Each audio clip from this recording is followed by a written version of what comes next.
All right, in today's lecture, we're going to talk about vibronic transitions and Franck Condon overlap. So, in previous lectures, we've talked about strictly vibrational spectroscopy and rotational spectroscopy. And we knew if we had a Morse potential with some vibrational energy levels, that if we were doing this vibrational energy level change, well, there was actually going to be rotational energy level changes along with it. And so we called that rho vibrational spectroscopy or rho vibrational transition. Okay, it's still IR light because the length of that arrow is about the length of this difference in energy states, right? So that's still IR light, that's rho vibrational spectroscopy. But let's zoom out more, right? And let's zoom out and think about, well, what if there's another electronic state up here, right? We know for oxygen, O2, we have, well, several excited states, but only one that is going to be an allowed transition. Okay. Yes, there's another electronic state here, but it is a different spin multiplicity, so that's not going to actually absorb. It's this state B that meets the necessary requirements. Grad changes to ungrad, minus doesn't change to plus, right? No change in spin. This matches everything for electronic transitions.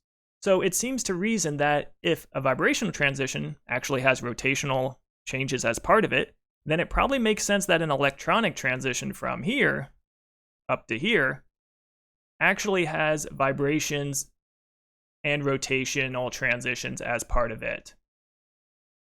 Okay, and so this transition here that we're showing with the arrow is not just an electronic transition. We call it vibronic. And the same reason we called this transition rho vibrational. Okay, so this is really going to be vibronic spectroscopy. It's still going to be UV or visible light because that's what I need to reach this other electronic state. Okay, so you can have these vibronic transitions, and there's selection rules, of course, for the electronic part, right? That made X to A not possible, but X to B in terms of the term symbols here possible. It has something to do with the fact that, spin cannot change, that grad has to change to ungrad. You can go back and watch the videos for that, right? This will not happen, but X to B will. Okay, so there's selection rules for that. And we could, derive the grad to ungrad and plus to plus and minus to minus being preferred in the same way that, we did this for strictly vibrational transitions and showing that this transition dipole can't be zero. You can set up the same sort of thing for these electronic transition rules. But there's one sort of complicating factor here. In deriving selection rules thus far, what we've talked about is that nuclei motion is what's happening, right? We're talking about nuclei motion and rotations and vibrations. Okay, the transitions are just governed by that selection rule. But in electronic transitions and vibronic transitions, which are an electronic transition, okay, we have to talk about electronic motion, which we know is very fast compared to nuclear motion, right? So, selection rules in electronic spectroscopy are further complicated.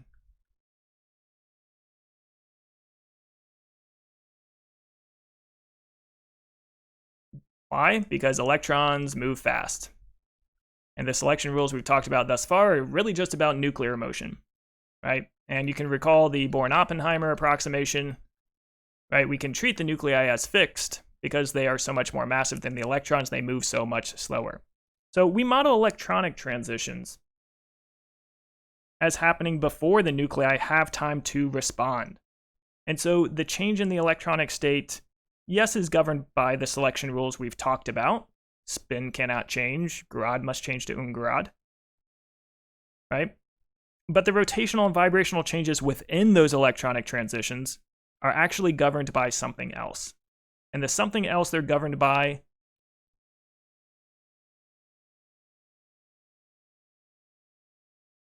are called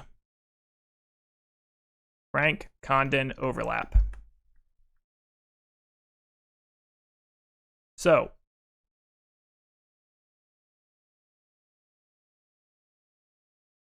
vibrations and rotations in an electronic transition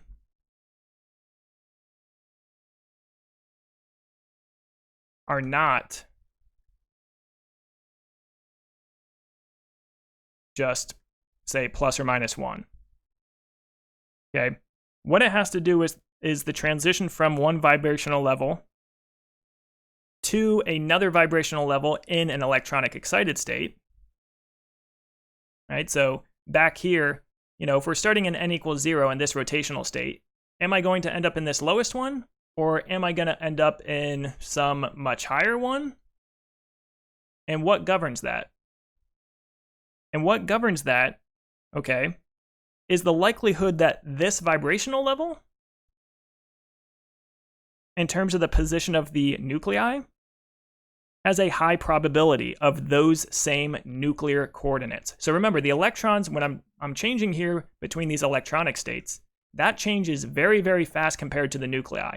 So the moment that this electron is being pushed to another energy level, or the rearrangement of electrons is happening, that moment of photon absorption, the nuclei are fixed.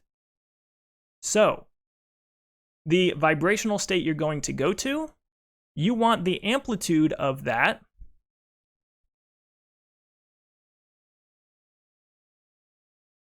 to match the amplitude of this. So, if I'm most likely here in the middle, right, because that's my vibrational wave function for the n equals 0 state, the nuclei are most likely to be exactly here. I better go to one of these states up here that also has a high probability of being in this same spot. And remember, what's important here is that although I've drawn it sort of directly above this electronic state, it doesn't have to have the same RE as down here, right? The state could be further over to the right here. Why? Because for this different organization of electrons, there's going to be a different equilibrium bond length. And this gets kind of convoluted when I draw it, mainly because I'm a poor artist. And so it's easier to look at something like this. Okay, so here's my two different, maybe my X state and my A state. And so if I'm in the ground vibrational state of the ground electronic state, where I'm very likely to be, where are the nuclei most likely to be? Well, between here and here, right? Where most of the area of the wave function is. Now, will I go to this state? And the answer is no, because the nuclei are probably not at that same interatomic distance. Okay, so the ground vibrational state of this electronic state to the ground vibrational state of this electronic state is not likely to happen, right? Because the atoms, right, are not moving when the electrons get reoriented. So even though we're in the lowest vibrational state here and the atoms are sort of moving back and forth, well, now we're in a snapshot of time when the light comes in, when the photon is absorbed. I'm going to go to a vibrational state that has a likelihood of the nuclei being in the same positions. That might not be the slowest vibrational state. It might be a state with larger amplitude, and I shouldn't say fast and slow, I should say low amplitude state and a higher amplitude state. Okay, so the likelihood of going to a certain vibrational level within this electronic state is connected to the probability or square of the wave function here in this excited state relative to the ground state. Okay, so really what we're concerned with here is something called wave function overlap. That is the quantity of interest here in governing the intensities of vibrational lines within electronic transitions. Okay, so the exact vibrational state you're going to go with is dependent on where this electronic state is, left to right, such that the harmonic oscillator wave function amplitudes best overlap with the ground state. And you're probably going to be in the ground state here initially before absorption. Okay, so that's kind of a complicated concept, but hopefully makes sense on the surface. Now this is complicated by a few things. Here we're drawing harmonic oscillators, right? Which is, really only a good wave function down here at the bottom, maybe these first three or so. And you're going to have deviations once you get higher up, okay? But that's really the best we can do at this point, because the deviations depend on how anharmonic it is, which is a molecular dependent quantity, and one we can work out, if you go back and watch, from vibrational spectroscopy, IR spectroscopy. But now we're doing UV vis, electronic spectroscopy, and looking at vibrational spacings within that electronic transition. Okay? If you worried about rotational states and you wanted to know not the vibrational states here, but you wanted to know the J states that were favored, well, don't use the harmonic oscillator wave functions, right? Use the spherical harmonics and plot those and see which ones are most likely to overlap. Those are going to be your preferred transition.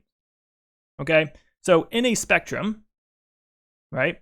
In a spectrum, the peaks you're going to see are not just one peak for an electronic transition. In the same way that we didn't see just one peak, right? For a vibrational transition, because it contained rotations. Here we're going to see a series of peaks for a given one electronic transition. Now, the intensity of these peaks depend on the overlap of the wave functions.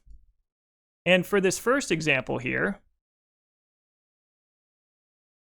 you can see that the excited electronic state is basically directly above the ground state, okay? Remember, these curves here, why might they get shifted to the right or to the left relative to the bottom one? Because when the electrons are organized in this different electronic state, the nuclei might have a different equilibrium bond length, okay?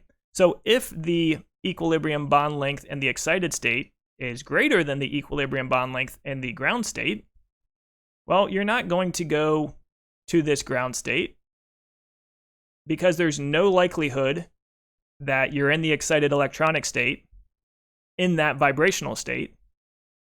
The nuclei don't have those coordinates, right? Now, this might happen in the case of O2 because, well, in the excited state, you have basically the same preferred equilibrium bond distance. And so where is overlap the greatest? Well, it's going to be greatest directly above it. But in something like this, like is the case for here, it might be you're more likely to go to the second excited vibrational state. Why? Because there's going to be some amplitude here and some probability of the nuclei being there. Okay, it's all about picturing this as a really fast event. Okay, and so the nuclei, that are vibrating back and forth here,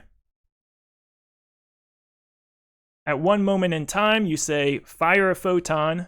The electrons are all moved around and rejumbled and in some excited state, but you're only going to keep vibrating, right?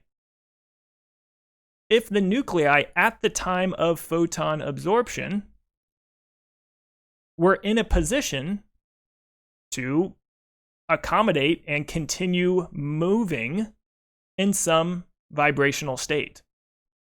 Okay, so that's why this is going to be most intense here, and that's why we usually draw these as vertical excitations, because it's easier for us to see these transitions. And so you'll see these arrows always drawn vertically, since the R, the equilibrium bond distance, or the bond distance, I should say, doesn't change. It's a vertical line. Okay, so the oxygen excitation we were talking about, right, back here, okay, will be split into many peaks. It's only one electronic transition, but it's a lot of different vibrational transitions within them. And the intensity of those vibrational peaks has to do with the Franck Condon overlap of the different wave functions. Okay? And what's nice is that this space between the peaks here tells us the vibrational energy level splittings. So we don't even have to do IR spectroscopy. For some molecules like oxygen, yes, we can do Raman, but we can just do electronic spectroscopy and see the vibrational peak splittings here, which tell us this energy difference, right? Because we're starting with the ground state the whole way, and we're going to be looking at each of these different transitions. How likely are those? Well, it depends on what the overlap of the wave function in that excited state to this ground state is. Okay, and the space between the peaks then tell us the vibrational energy level spacings. So for something like oxygen, you can just do UV vis and figure out the the vibrational states, or of course you can do Raman. But from this vibrational energy spacing, you can go back and watch our lectures. We learned what the Morse potential looks like, what the bond dissociation energy is, etc. And so the last thing I want to end with is the fact that, you can look at just rotational states with microwave, or you can use IR light and look at rotational as part of vibrational. Or you can zoom out even further and use UV light and look at rotation and vibration in terms of electronic. Okay? But I will say, as the molecules get larger, the numbers of degrees of freedom and the possible transition really smears the spectrum. So for things like diatomics, you can kind of draw and picture these things. But remember, for something like methane and certainly larger than that, there's going to be a lot of different vibrations. There's going to be a lot of rotations within those vibrations. A lot of those are going to be populated. And so you start to get transitions and lines almost everywhere. Okay? And so these peaks aren't so well defined, and they sort of smear out, and we call this spectral congestion. Now, one way to limit spectral congestion is to really reduce the temperature, right? Because all of these J states that are populated at 300 Kelvin will not be populated at, say, 70 Kelvin. And so you can get rid of a lot of these peaks if you make sure you're in the ground vibrational state and ground rotational state of the ground electronic state when you start this spectroscopy. So that'll do it for this lecture, where we talked about, spectral congestion at the end here, but really focused on Franck Condon overlap in terms of vibronic spectroscopy. That'll do it for this lecture. See you next time.